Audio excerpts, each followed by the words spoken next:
Welcome back. It's Sunday, so that can only mean more 6mm for 6mm Sunday, apparently. This can only go on for as long as I actually have more miniatures to show you. But today, we're going to look at one half of my 6mm Eastern Front collection. This is roughly themed around mid-1943, so Kursk-ish maybe, and features miniatures. The vehicles are primarily GHQ, and then the infantry is from Adler. And this is what I've got completed for it so far. As you can see, I started with the vehicles and I'm still catching up with the infantry. I've got a lot more of those still to do, along with associated half-tracks and soft vehicles, anti-tank guns and the like. But we'll have a look through this, and then in a separate video we'll be having a look at my Russians to oppose them. So first things first, we'll start the infantry on this end. Now, unfortunately, these come out a lot darker because it's a top-down light, so it bounces off. But what I will do is, as we look at each of them, I'll pop a little extra photograph in the side of the picture just to show you what they look like when I actually pointed in some light. But unfortunately, the light's bouncing off the table, so making them look dark. But on the left here, so this is my Pioneer platoon. It's slightly larger. I've put 11 figures on each base. You've got the command team at the front there, platoon command, and then they've also got a couple of flamethrower teams attached to them as well. For the purposes of basing all of these, I've tried to sort of roughly go with squad TOEs. I realised they could actually be a lot smaller than this, but I wanted the Pioneer section to seem a little bit chunky for their light machine gun elements to be showcased within them as well. I tried to give them a variety of kit. So they've got things like pole charges and minesweepers and all sorts of things going on in there. And then, like I say, the two additional attached flamethrower teams as well.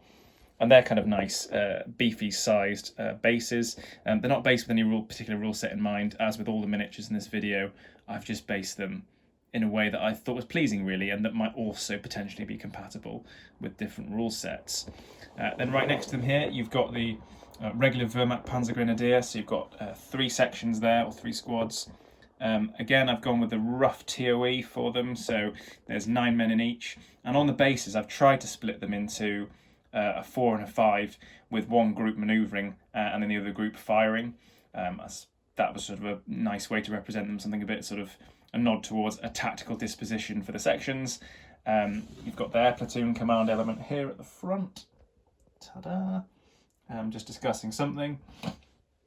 And then here you've got a couple of heavy machine guns, MG42s in the support mounted role. And at the back here you've got an 81mm mortar, 8cm mortar at the back. And then that enables them all to be mounted up in their half tracks, which do exist but haven't been based yet, to accompany the armour, which we'll get to shortly. Then after them we've got these, which are the SS Panzergrenadier 1943. They've all got standard oak leaf camo on. I have actually tried to paint an impression of oak leaf camo on the figures. If I zoom in here and hope that the self-focusing holds up, you might be able to see that on all of them. Oh, there's a slightly bent SMG in there, inevitably I'm afraid, because some of these figures are a little bit fragile, a bit sticking out.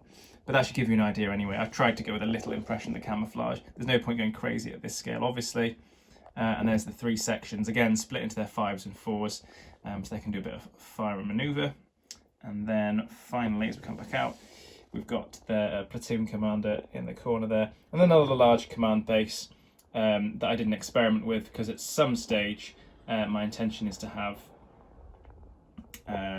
3 sets of 3, so potentially 3 platoons, or if you were scaling it up for a base to represent a platoon, 3 companies of SS Panzergrenadier, and then regular Panzergrenadier. I have got some infantry, regular German infantry as well, and I'll probably just stick with a single platoon or company of Pioneer in the meantime. But then that'll give me enough to switch between either mixed forces or fielding just a company or battalion's worth of SS Panzergrenadier, regular Panzergrenadier, and all the attendant support weapons, which are also waiting to be based. Then moving on to the armour. So we've got some Marder at the back here.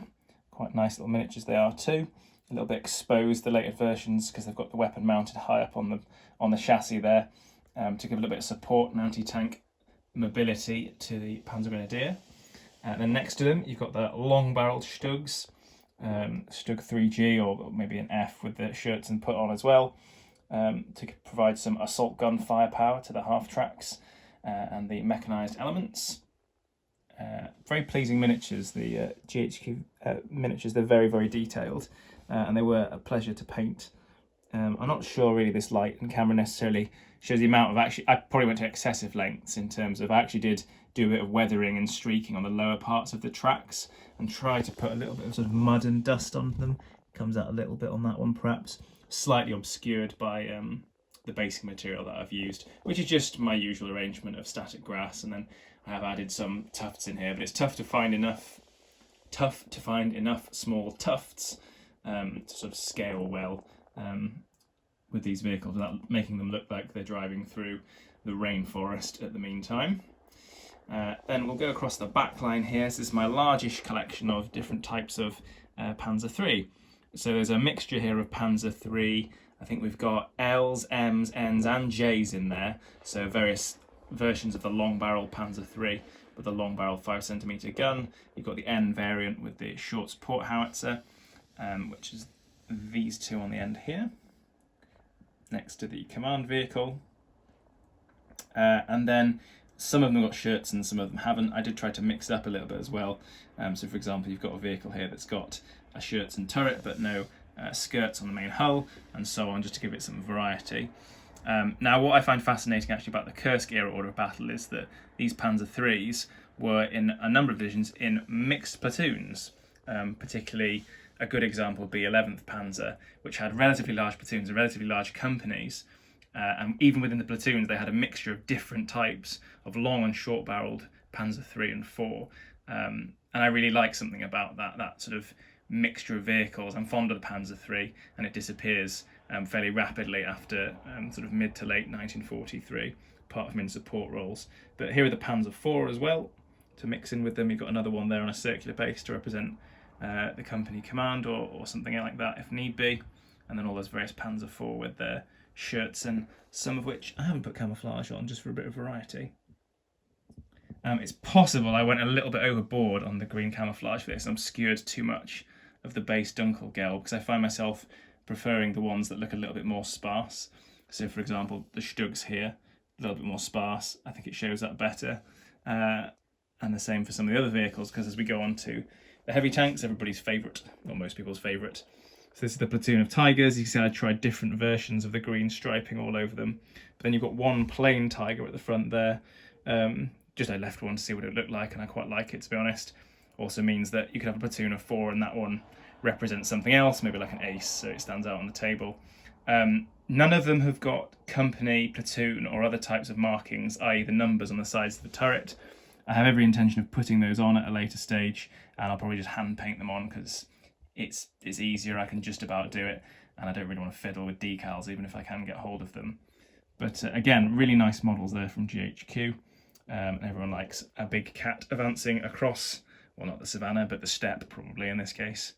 So yeah, there we go. There's your Tigers. And yes, somebody's probably already screaming at the screen. I do like to base all my tanks because, especially at this scale, I don't want to fiddle with them. I don't want to grab the barrels by accident. You'll notice I've angled the hulls and offset them slightly to give them more room on the bases. That was a deliberate decision. And it also means that when they're next to the infantry figures, they scale slightly more appropriately. Otherwise, you've got infantry figures that are cast on little plinths that are then on bases next to tanks which are not. They're going straight onto the surface. And then you've got infantry potentially almost as tall as the tanks, which doesn't seem right to my eye. And so I like to base everything. The Adler figures, by the way, maybe you can tell already, do quote quite nicely with the GHQ figures, vehicles, so I do quite like those as well.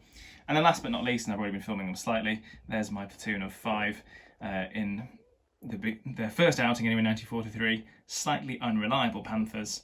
And again, I've probably gone a little bit overboard on the splotchy camouflage there, and I might scale it back at a later date.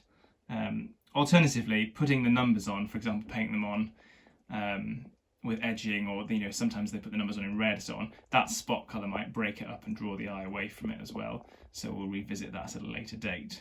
But that is the entire of the Eastern Front 6mm German collection so far.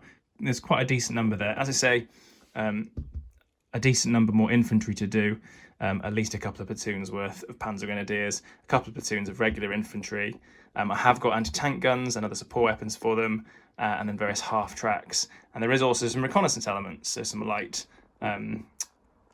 armoured cars and things like that. And that'll be a pretty robust collection, to be honest. There's already plenty here to play various games with if I really wanted to. And I'm looking forward to adding to it because, as is common with everything at 6mm scale, none of this is particularly time-consuming or arduous to paint. Particularly the infantry, which I think, oh, God, love playing the tanks, but can't really be bothered to paint the infantry. These paint up really quickly, and to be honest, I probably went a little bit overboard with some of the details anyway, given that you're never going to look at them that close, but I like to do it, and you can get through them very quick. So a platoon, a couple of evenings worth of painting, a few hours for each, will probably do it, and that will break the back of it easy, and you can churn them out fairly quickly.